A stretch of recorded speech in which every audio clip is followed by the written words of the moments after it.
ರಾಜ್ಯದಲ್ಲಿ ಏನು ಈ ಕಿರುಸಾಲದ ವಸೂಲಿ ಕೆಲಸದೊಳಗೆ ಅಮಾನವೀಯವಾಗಿ ವಸೂಲಿ ಮಾಡ್ತಾ ಇದ್ದಾರೆ. ಸಾಲಗಾರರಿಗೆ ಭಾರಿ ಕಿರುಕುಳ ಕೊಡ್ತಾ ಇದ್ದಾರೆ. ಆ ಹಿನ್ನೆಲೆಯೊಳಗೆ ಆ ರೀತಿಯ ದೌರ್ಜನ್ಯಮಯವಾಗಿರ್ತಕ್ಕಂಥ ವಸೂಲಾತಿ ಆಗಬಾರ್ದು ಅಂಥೇಳಿ ಆ ಸಾಲಗಾರರಿಗೆ ಗೌರವಕ್ಕೆ ರಕ್ಷಣೆ ಕೊಡಬೇಕು ಅನ್ನುವಂಥ ದೃಷ್ಟಿಯಿಂದ ರಾಜ್ಯ ಸರ್ಕಾರ ಈಗಾಗಲೇ ಮಸೂದೆಯನ್ನು ಸಿದ್ಧಪಡಿಸಿದೆ, ಕಾನೂನನ್ನು ಮಾಡೋದನ್ನು ನಿರ್ಣಯಿಸಿದೆ. ಅದಕ್ಕಾಗಿ ಸುಗ್ರೀವಾಜ್ಞೆ ಮಾಡೋದರ ಸಲುವಾಗಿ ಸೂಕ್ತವಾಗಿರ್ತಕ್ಕಂಥ ಆ ಮಸೂದೆ ಪೂರ್ಣಗೊಂಡು ಈಗಾಗಲೇ ಸನ್ಮಾನ್ಯ ಮುಖ್ಯಮಂತ್ರಿಗಳಿಗೆ ಹೋಗಿದೆ. ಇನ್ನೇನು ರಾಜಭವನಕ್ಕೆ ರಾಜ್ಯಪಾಲರ ಹತ್ರ ಬಹುಬೇಗ ಹೋಗಿ ತಲುಪಲಿದೆ.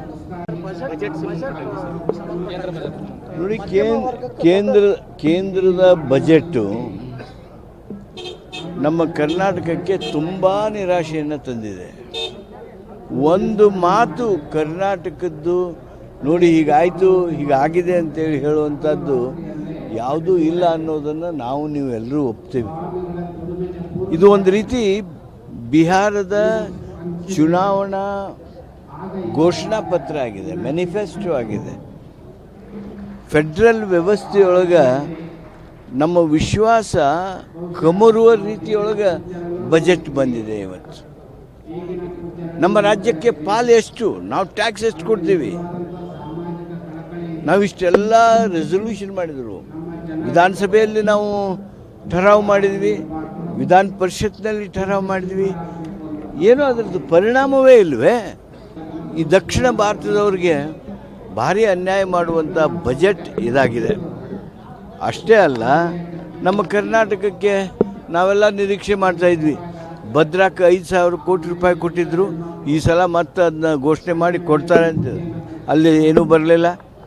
ಅಪ್ಪರ್ ಕೃಷ್ಣ ಪ್ರಾಜೆಕ್ಟನ್ನು ನಾವು ನ್ಯಾಷನಲ್ ಪ್ರಾಜೆಕ್ಟ್, ರಾಷ್ಟ್ರೀಯ ಯೋಜನೆಯನ್ನಾಗಿ ಮಾಡ್ತಾರೆ ಅನ್ನುವಂಥ ಮಾತು ಚುನಾವಣಾ ಸಂದರ್ಭದಲ್ಲಿ ಮಾತಾಡಿದ್ರಲ್ಲ BJPಯವರು, ಅದ್ರ ಬಗ್ಗೆ ಏನೂ ಎಲ್ಲೂ ಪ್ರಸ್ತಾಪ ಆಗಲಿಲ್ಲ. ಈ ರೀತಿ ಅತ್ಯಂತ ನಿರಾಶೆ ತಂದಿರತಕ್ಕಂಥ ಒಂದು ಬಜೆಟ್ಟು ನಮ್ಮ ಕರ್ನಾಟಕದವರಿಗೆ ಒಂದು ರೀತಿ ಕರಾಳವಾಗಿರ್ತಕ್ಕಂಥದ್ದು. ಸಿದ್ದರಾಮಯ್ಯನವರು ಇವತ್ತು